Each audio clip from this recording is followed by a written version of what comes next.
Hey there, my name is Tabitha and welcome to this video. There's a chance that people that don't know me will find this video. I am anticipating that, but it's something I definitely want to talk about and be able to express on my own because it's quite the story to be able to have to tell, I guess. So I have always wanted to share my previous birth stories, but I never have because I'm honestly quite traumatized from them. I have some serious PTSD issues that I need to work through from their deliveries. They were vaginal deliveries at a hospital that I have some beef with. It was more of a mental trauma rather than anything medical or physical. It was physical, obviously, but it was definitely a mental trauma to go through, and I am still trying to process those almost 7 and 2.5 years later.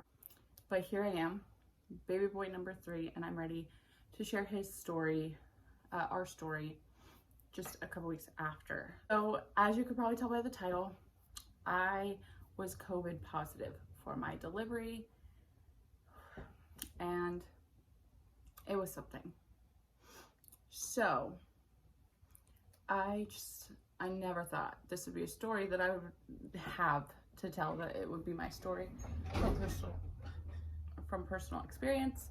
I'm a writer and I don't even think I could have ever made it up, because something like a global pandemic has always been one of my worst fears in life, and just something like that, it's definitely brought a lot to me. And I found I was pregnant at the end of December 2019, excited for this new experience. I was going to new doctors, a new hospital, just everything was going to be new. I was going to have my first C-section because mentally I could not go through another vaginal delivery whatsoever.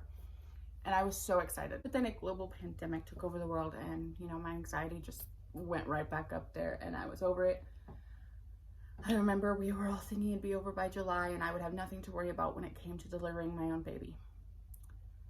That didn't happen either. My due date was set for August 26th, but with the scheduled C-section, they were planning me on coming in on August 20th. I did everything. I stayed home all the time, but if I did have to go out, I had a mask.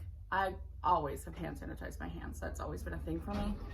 But I did everything I was supposed to do. And I go do my pre-op, and I did everything that I was needed to get done and everything.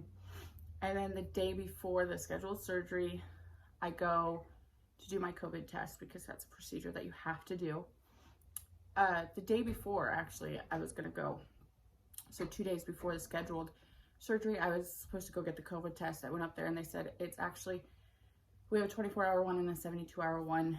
We prefer you to come back tomorrow and do the 24-hour test between 10 and 2. So I went at about 1, and my surgery was scheduled for 7 in the morning. So it didn't make sense to do a 24-hour one. But the lady comes out, the nurse that did the test was just so amazing. I really loved her. I was in the passenger side, my husband was driving. I sat there. She came to my side, and we were just in the back parking lot with a field right in front of us, just this giant field. And she did, because it was a rush, what was it? I can't even remember the word now, but it was like a rushed one. I had to go all the way back where you assume it goes to your brain. And it wasn't actually. It went in, and it kind of like, I felt it in my throat. Like if she pushed it just a little bit more, I would probably swallow the little swab thingy. It wasn't necessarily painful, as it was annoying at the end. They had to hold it there for like 10 seconds, I think. My eyes started watering right at the end. But we did the test. I'm not gonna lie, I didn't always think everything was fine. I just always have this, everything in this pregnancy went wrong. Like I had everything go wrong. So I just let's just top it off with a COVID positive result. So we head home. We're 45 minutes away. So within 2 hours, we had a call that it was positive. I had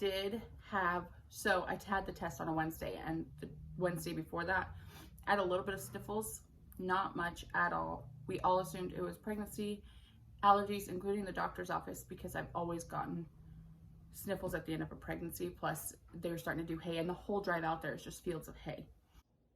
I just want to make a note that the sniffles went away the moment he was born. Just gone.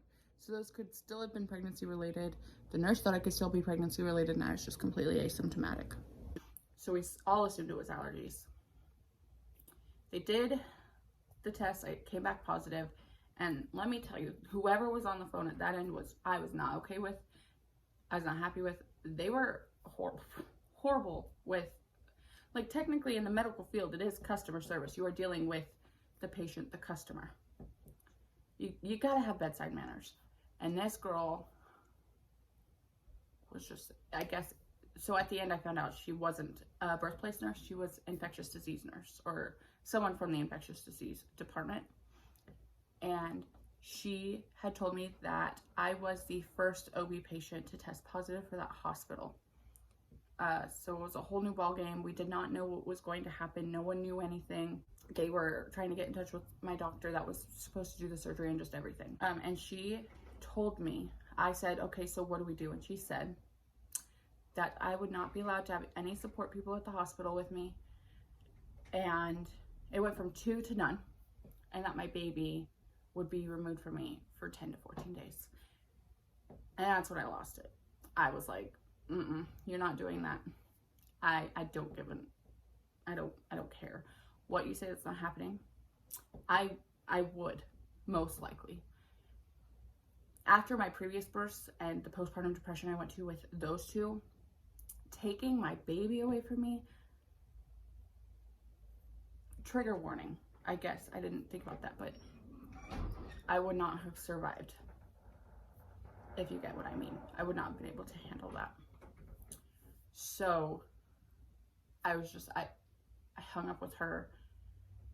She said that the health department would get in contact with me. And then I called my mom, just hysterical. She was at work. I was just hysterical. I didn't have my kids with me and dropped them off out of town because I was having surgery. And I was a mess. Called my mom crying. She was at work and she told her boss she had to leave.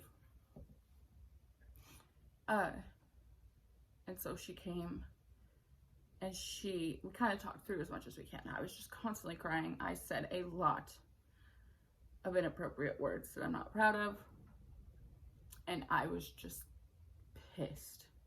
I had reached past the part of heartbreak to pissed and then back to heartbreak. It was just everything. My mom eventually, so we ended up calling the doctor's office and got my doctor's nurse. She didn't know much. She just said, oh yeah, they wouldn't do the test if it wasn't reliable, because we did all have our thoughts that it wasn't reliable because I did everything to prevent it. And she said that they don't get a choice. It's the hospital policy on whether I have a support person or my baby gets taken from me, which it's my choice. It's mom's choice, actually. She did end up correcting that I do get a choice in how it happens and if he does. But, you know, there were threats if I didn't take my baby away from me. But, like, don't even get me started. So then we decided to call Birthplace. My mom called Birthplace at the hospital and decided to just go over things. We wanted to know what if we postpone it another week or so, so that I could no longer be positive, because this was Wednesday and by Saturday I would have been in it clear based on my sniffle symptoms. So they said they would rather do it as scheduled, maybe later in the day, so I'd be the last patient of the day and they could just really scrub everything. They just thought that the controlled environment was a better option rather than going into labor spontaneously and not being clear yet and having a bunch of people not prepared for the situation. So they thought that everyone would be prepared, knowing and choosing to be a part of it or not. That was the better option. So they were still scheduled. It's just Birthplace did say I was allowed one support person now, not 2 anymore. I was always gonna have 1 person in the surgery, but I would be able to have 2 in recovery. And now I could have 1 support person in recovery and no one in the surgery. And just, I cried for so long. That's not something that works for me very well. I'm a very emotional, sensitive person. I was a mess.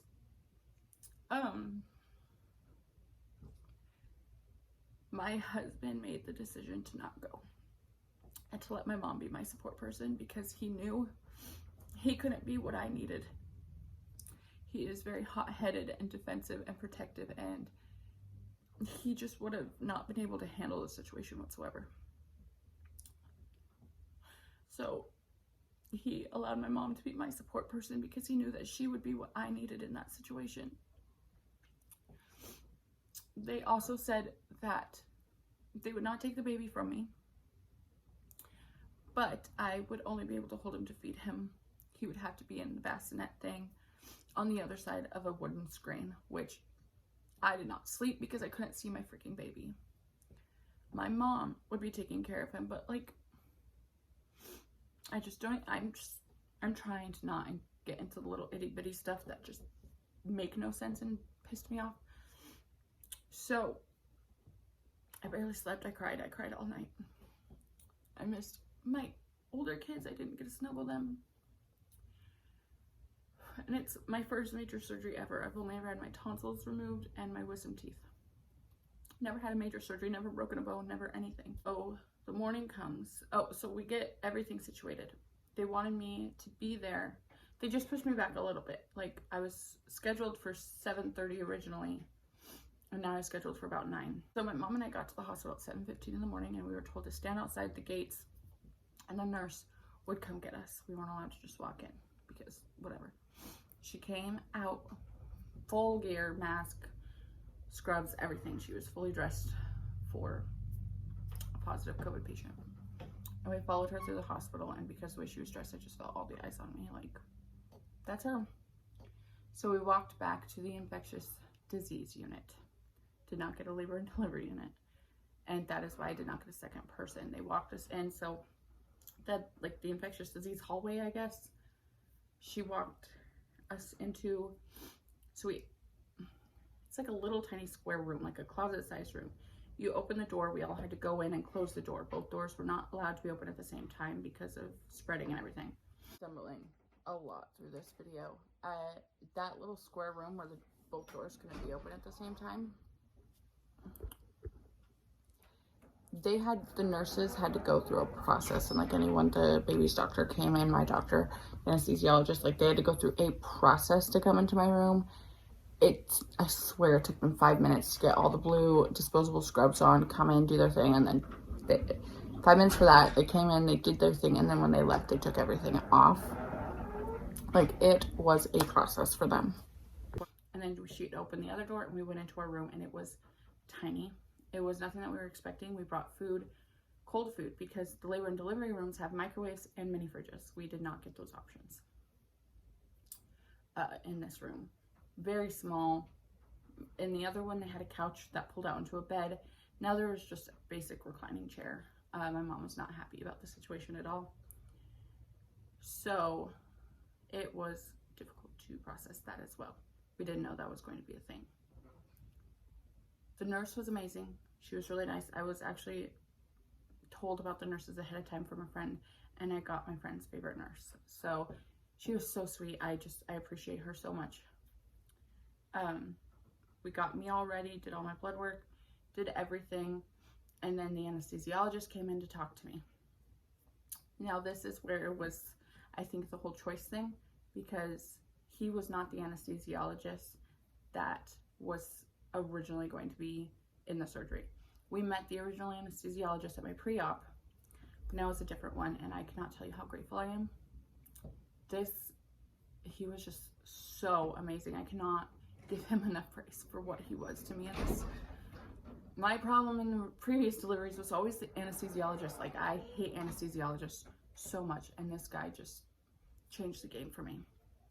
He came in, went over everything. He was oh my gosh, I wish I could send him cookies or something. So he just explained his part and how it would go. We did everything we were supposed to. I did start getting nauseous from all the meds that were running through me. And then it was go time eventually. I think at 9 they wheeled me out. Around 9, maybe a little after. I wasn't paying attention. they took me into bed and they had to put a sheet all the way over me. They didn't cover my head, thankfully. I did have a moment where I was like, oh great, I'm gonna die. So they pulled me through, they pushed me into the OR, and I walked over and sat on the slab thing, table thing.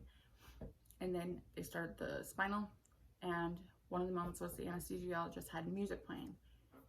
And he asked, what song is this? And I could not focus. I was like, please don't be Titanic and I'm gonna die. I just could not focus on it.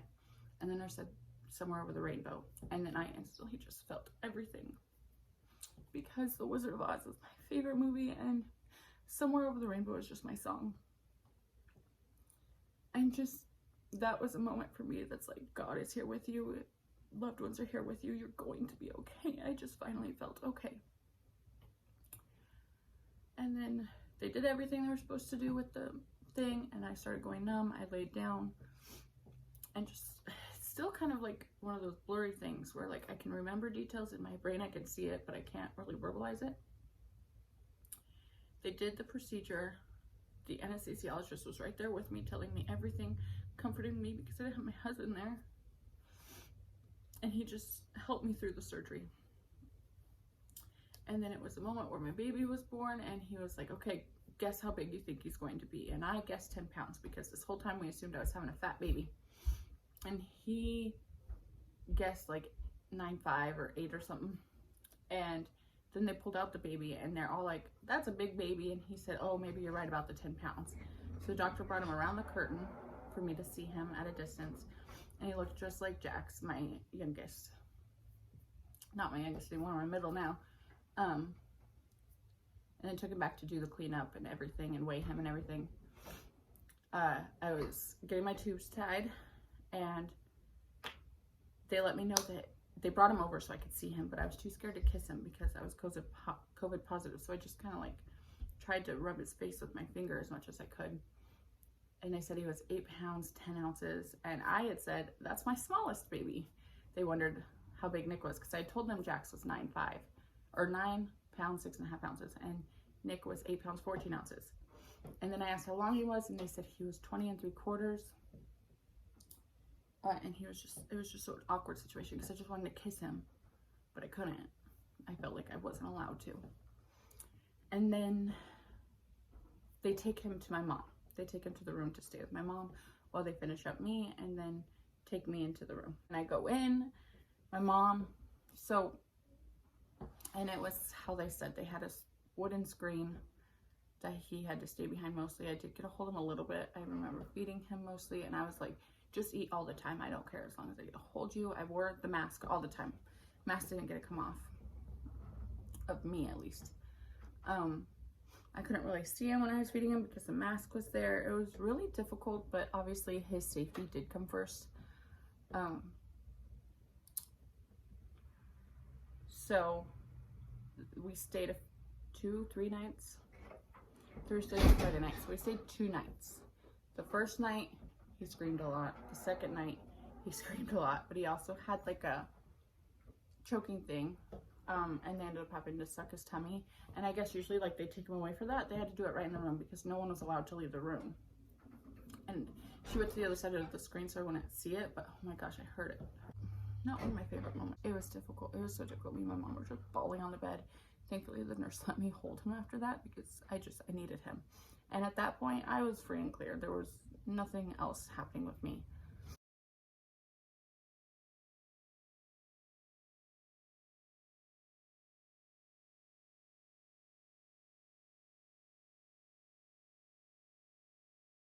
I was ready to go home. Recovery, like I was walking, I was eating, I was doing great. I don't even know how much to explain because mostly, whatever. Anyways, all my nurses were great. It's just, then it was time to go home. And I got to put him in his car seat and take him home to meet Daddy, his brothers. It was just great to finally be home after everything.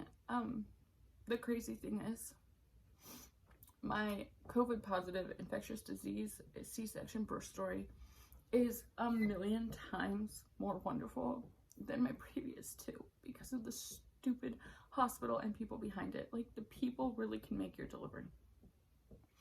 And I'm just so grateful that no one treated me so horribly, like I was this horrible leper. They were just wonderful. They were wonderful. I'm so grateful for it. And I'm grateful for being able to still have a positive experience, even though I wish it had been different. I wish there was no pandemic, obviously, but I do wish my husband could have been there, or my grandma could have been there, just people. And that my boys would have been able to come meet him at the hospital. It just would have been obviously a whole different, and in my mind and idea, better experience. But I am so grateful and thankful, and I just was constantly just saying thank you for such a great experience, even though a lot of it was bad and sucked. But I was so grateful for leaving with a smile rather than just like, get me the hell out of here. I was like, get me the hell out of here. I want to go see my husband and my kiddos. But that's how it went. I might be a boring story because it wasn't some huge, I hate my life, but that is our story, and I'm grateful for some parts and I'm really mad at other parts, but that's how it went. And so thank you for watching. If you have a story, please, I want to see it or read it or whatever, please. I would just love to talk to other people. So thank you for watching. I'll see you next time.